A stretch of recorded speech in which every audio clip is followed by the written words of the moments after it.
کو کہا جاتا جس سے کہ جو کھجور وغیرہ اس زمانے میں ناپا جاتا جی ٹھیک ہے.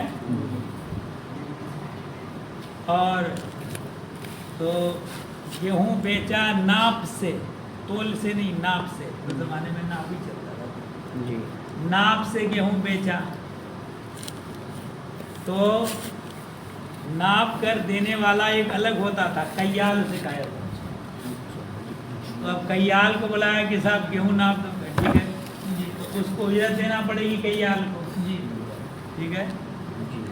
ایسے ہی سمن پرکھنا، پہلے زمانے میں سکے چلتے تھے، دینار سونے کا سکہ، درہم چاندی کا سکہ، اور چاندی میں بھی سکے کھڑے اور کھوٹے دونوں کے چلتے تھے، یعنی جس میں کوئی ملاوٹ نہیں ہے. اب کچھ وہ سکے ہوتے تھے جس میں ملاوٹ ہے، کھوٹے ہوتے. تو اب جو ہے کچھ لوگ وہ ماہرین ہوتے تھے، وہ سکوں میں نکالتے تھے کہ یہ سب یہ ملاوٹ ہے، پرکھنے والا ٹھیک ہے نا، سمن پرکھنے والا، ناقد اسی کو کہتے ہیں. تو کیال کی اجرت اور سمن پرکھنے والے کی اجرت بائے کے ذمے ہے، ٹھیک ہے. عمل کیل رہا ناپنا، تو ناپنے والے کی اجرت بائے کے ذمے. کیوں جی؟ اس لیے کہ جب اس نے گیہوں بیچا جی، دوسرے نے گیہوں خریدا اور کیل سے بیچا اس نے، تو اس کے ذمے لازم ہے کہ مشتری کو وہ ناپ کر کے گیہوں سپرد کرے. سپرد کرنا اس کے اوپر لازم. اور سپرد کاہے سے کرے گا؟ ناپ کر ہی سپرد ہو سکتا ہے، اس کے بغیر سپرد ہوگا جی. عمل کیل فلا بد من ہو، ناپنا ضروری ہے تسلیم کے لیے. اور تسلیم کس کے ذمہ واجب ہے؟ وہ البائے، وہ بائے کے ذمہ، ٹھیک ہے. مگر یہ اس صورت میں جب گیہوں مکائلتاً بیچا گیا، کہا کہ اس ڈھیر کو میں نے 200 روپے میں بیچ دیا، وہ کہے کہ صاحب ناپ دیجیے. اب یہاں ناپنا بائے کے ذمہ واجب نہیں ہے، اب ناپنے کی اجرت مشتری دے اگر نپوانا چاہتے ہو. ہاں ڈھیر بیچا ہے تو بائے کے ذمے اس وقت ہے جب کہ اس نے مکائلتاً بیچا ہو، ٹھیک ہے جی.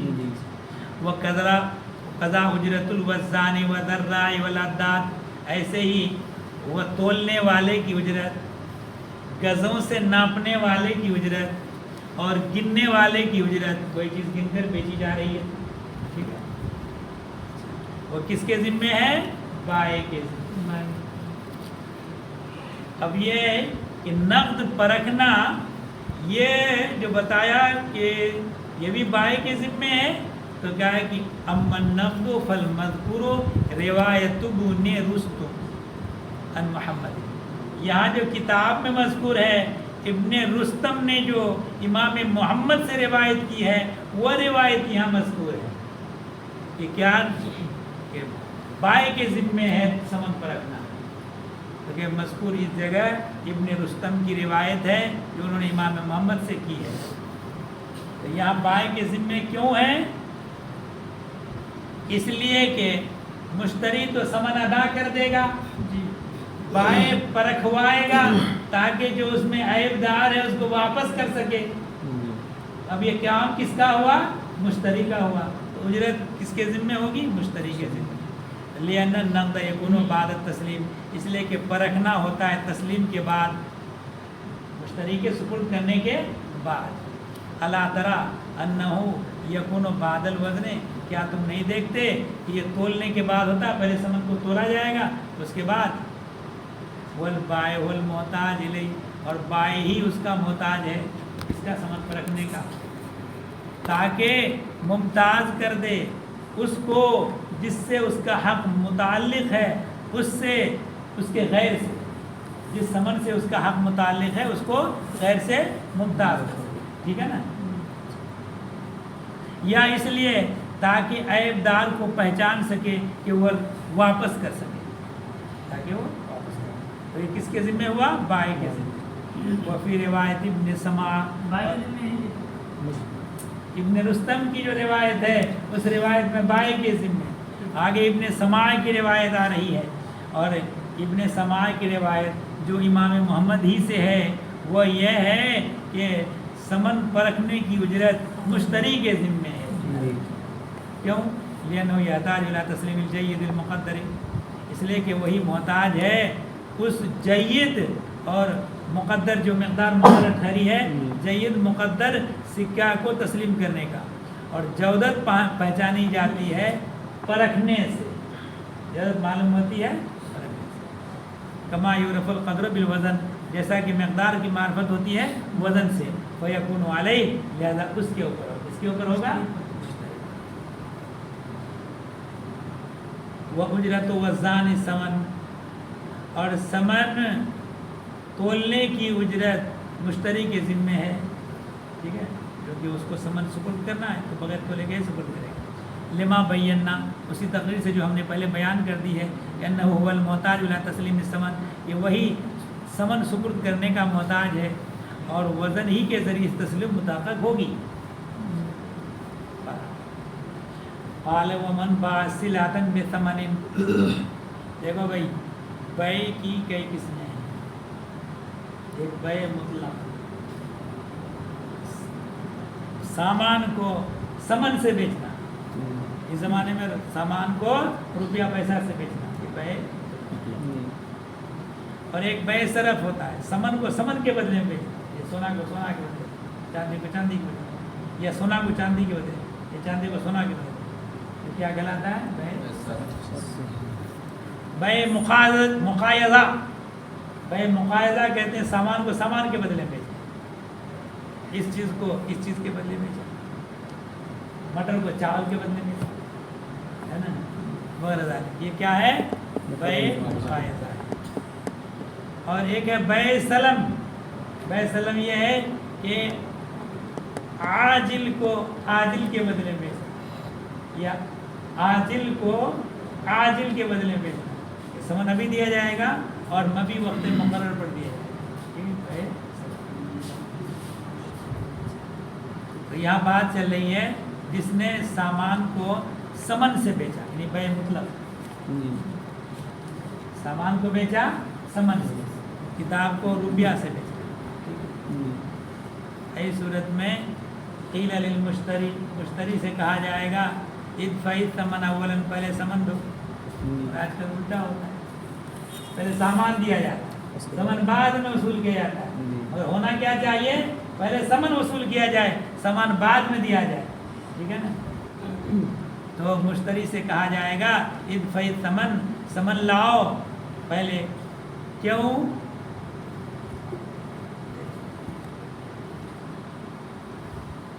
ثمن کے بارے میں، سونا چاندی اس زمانے میں روپیہ پیسہ، پہلے اس کا حکم سمجھو. یہ متعین کرنے سے بھی متعین نہیں ہوتا، متعین کرنے سے بھی متعین. کیا مطلب؟ اس چیز کو کسی نے 500 روپے میں خریدا، ایک نوٹ دکھا دیا کہ اس کے بدلے میں اس نے کہا تھا، وہ رکھ دیا. دوسرا 500 کا نوٹ لا کے دے دیا، تو اس بات کو لینا پڑے گا. تو کہا کہ صاحب اس والے 500 کے نوٹ کے بدلے میں ہوئی تھی بھائی، اس والے 500 کے بدلے میں بھائی نہیں ہوئی تھی، لہذا ہم نہیں لیں گے. نہیں کہہ سکتا کہ 500 روپے میں ہوئی ہے. ثمن جو ہے وہ خود میں متعین نہیں ہوتے، وہ جس نوٹ کو دکھایا تھا اسی کے بدلے میں بیع ہو. مطلقاً نوٹ کے بدلے میں بیع ہے 500 روپے، وہ نہیں دیا دوسرا دے دیا، تو اس صورت میں مشتری کو بائع کو لینا پڑے گا. ٹھیک ہے، کیونکہ ثمن متعین کرنے سے بھی متعین نہیں ہوتا ہے. ٹھیک ہے. اور مبی بغیر متعین کیے بیع جائز. کیا چیز؟ میں نے ایک چیز بیچی ہے نا، تو بیع جائز. یہ چیز بیچی تمہارے ہاتھ میں، بیع جائز. تو مبی کے لیے ضروری ہے کہ وہ متعین ہو. جب ایجاب و قبول ہو گیا، ایک نے ایجاب کیا دوسرے نے قبول کیا، تو مشتری کا حق اس سامان سے متعلق ہو گیا، کیونکہ متعین ہے وہ. ٹھیک ہے نا. وہ کہیں کہ صاحب یہ والا نہیں دیں گے، دوسرا دیں گے، نہیں ہم یہی والا ہم نے خریدا. یہ بات سمجھ. مبی بے میں متعین ہوا کرتا، جب متعین ہے تو مشتری کا حق اس مبی سے متعلق ہو چکا ہے، برخلاف سمن کے کہ سمن سے بائع کا حق متعلق نہیں ہوتا، ایجاب و قبول ہو گیا ہے، اب اس کو یہ ہے کہ میں نے اس چیز کو 100 روپے میں بیچا، ٹھیک ہے، اب 100 روپے سے ہمارا حق متعلق ہو چکا، لیکن کون سے والے 100 روپے سے یہ متعین، 100 روپے دینا ہے تمہیں، لیکن یہاں کسی معین چیز سے حق متعلق نہیں ہے، برخلاف ادھر کے مبی کے کہ مبی میں اسی معین چیز سے حق متعلق ہے۔ تو خلاصہ یہ نکلا کہ مشتری کا حق معین چیز سے متعلق ہو چکا، لیکن بائع کا جو حق ہے وہ کسی چیز سے بھی متعلق نہیں، ٹھیک ہے۔ اور اگر معین چیز سے حق متعلق ہو گیا، قبضہ بھی دے دیا گیا، تو ادھر تو حق بھی معین چیز پر متعلق اور قبضہ بھی ہو گیا، اور ادھر جانب بائع میں حق بھی متعلق نہیں اور قبضہ بھی نہیں، کچھ بھی نہیں، اور ادھر پورا پورا ہو جا رہا ہے۔ اس لیے کہا جائے گا کہ پہلے سمن دے دو، سمن دیا جائے گا، تو جب قبضے میں بائع کے سمن آ جائے گا تو قبضے میں آ جانے کی وجہ سے اب حق متعلق ہو گیا، اس سے مقبوض سے حق متعلق کس سے ہوا؟ مقبوض سے۔ اور وہاں بائع کا حق مشتری کا حق متعلق ہے ہو چکا پہلے ہی نبی سے، تو اس لیے سمن پہلے دیا جائے گا تاکہ اس کا بھی حق متعلق ہو جائے، دونوں پلہ کو برابر کرنے کے لیے حتی الامکان، ٹھیک ہے۔ آج کے دور میں جیسے کرتا خریدا کسی نے، پہلے یہ مسئلہ سمجھ لو، پہلے لأن حق المشتری تعین فی المبیع، اس لیے کہ مشتری کا حق مبی میں متعین ہو چکا ہے، فیقدم دفع ثمن، تو ثمن کی ادائیگی مقدم کی جائے گی تاکہ بائع کا حق قبضے کی وجہ سے متعین ہو جائے، قبضے کی وجہ سے، بغیر قبضہ چونکہ ثمن متعین نہیں ہوتا ہے۔ لما انہ، کیوں؟ لا یتعین بالتعین، کہ متعین کرنے سے بھی متعین نہیں ثمن، ٹھیک ہے۔ تحقیقا للمساوات، تو اس کا تحقیقاً مفعول لہو ہے، اس کا یقدم و دفع ثمن کا، کہ ثمن کی ادائیگی مقدم کی جائے گی برابری کو ثابت کرنے کے لیے، ٹھیک ہے نا، کہ تاکہ معین سے حق متعلق ہو چکا ہے مشتری کا، تو اب ثمن کی ادائیگی پہلے ہو جائے تاکہ بائع کا بھی ثمن سے حق متعلق ہو جائے، بات ختم۔ من باع صلاتن بصلاتن، سامان کو سامان کے بدلے میں بیچا، یعنی بیع مقاضہ کیا کہ اس سامان کو اس سامان کے بدلے میں بیچا، ٹھیک ہے، ٹوپی کو کپڑے کے بدلے میں بیچا، یا کتاب کو قلم کے بدلے میں بیچا وغیرہ، بہرحال دونوں طرف سامان ہی سامان ہے، کسی ایک طرف ثمن نہیں ہے، ٹھیک ہے۔ ایسی صورت میں،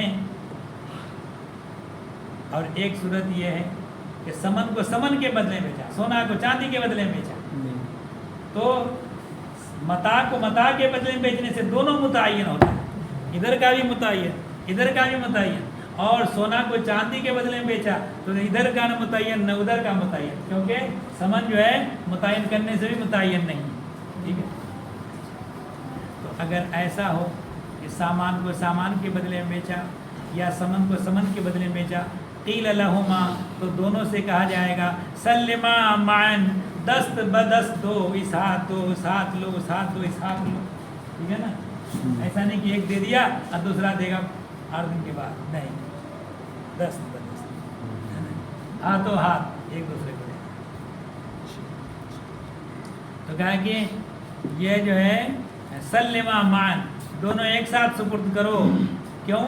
لاستوائہما، دونوں طرف کا جو بدل ہے وہ متساوی ہیں، کس چیز میں؟ فی التعیین، یہ جب کب ہے؟ یہ من باصلتن بصلتن کی علت ہے، یہ تعین میں سامان کو سامان کے بدلے میں بیچا تو متعین ہونے میں دونوں برابر، اور عدم ہی اس کا تعلق سمنن بے سمنن ہے کہ سمن کو سمن کے بدلے میں بیچا تو متعین نہ ہونے میں دونوں برابر، ٹھیک ہے۔ فی التعین و عدم ہی، فی التعین کا تعلق کس سے؟